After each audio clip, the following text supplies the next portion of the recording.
বিখ্যাত এবং ধনী উত্তরাধিকারী আরমান সিংঘানিয়া তার নতুন বউ আস্থাকে নিয়ে নিজের বাড়ির দরজায় এসে পৌঁছালো, তখন আশেপাশের মহিলারা নিজেদের মধ্যে ফিসফিস করা শুরু করলো। আরমান সিংহানিয়া বিয়ে করে নিল? ও তো মেয়েদের সহ্যই করতে পারে না, তাই না? আরে আস্তে বলো, যদিও শুনতে পায় না তাহলে তোমার রক্ষে নেই। আর কার কার মুখ বন্ধ করাবে এই পাগল সিংহানিয়া? গোটা শহর ওর সত্যিটা কিন্তু জানে। জানি না কোন মেয়েটার কপাল পুড়ল যে এরকম একটা শয়তানকে বিয়ে করে তার বউ হলো।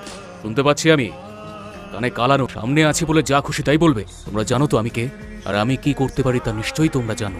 কি নাম ছিল জানো তোমাদের ওই বন্ধুর? পুষ্পা। পুষ্পার নাম শুনতেই মহিলাদের আত্মা কেঁপে উঠল। তোমরা ভুলে গেছো হয়তো আমি কি করেছিলাম। দাঁড়িয়ে দেখছোটা কি? আমার সাথে বাড়িতে যাবে? চলো চলো। আরমানের রাগে ভরা গলা শুনে মহিলারা তাড়াতাড়ি নিজেদের বাড়ির ভেতরে ঢুকে পড়ল। এক মনস্টারকে বিয়ে?